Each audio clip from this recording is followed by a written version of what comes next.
لا إله إلا الله محمد رسول الله لا إله إلا الله محمد رسول الله.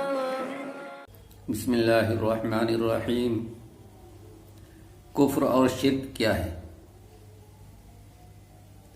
کفر کہتے ہیں جن چیزوں پر ایمان لانا ضروری ہے ان میں سے کسی ایک بات کو بھی نہ ماننا ہے.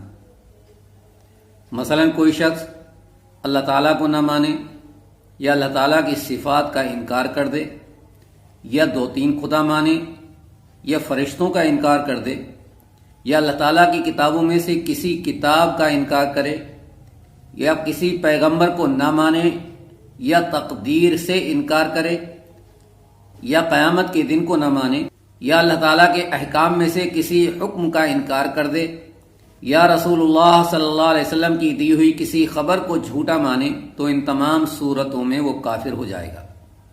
شرک کہتے ہیں اللہ تعالیٰ کی ذات اور اللہ تعالیٰ کی صفات میں کسی دوسرے کو شریک کرنا. ذات میں شریک کرنے کے معنی یہ ہیں کہ 2-3 خدا ماننے لگے، جیسے عیسائی 3 خدا ماننے کی وجہ سے مشرک ہیں، اور جیسے آتش پرست کہ 2 خدا ماننے کی وجہ سے مشرک ہوئے، اور جیسے بت پرست کہ بہت سے خدا مان کر مشرک ہو گئے.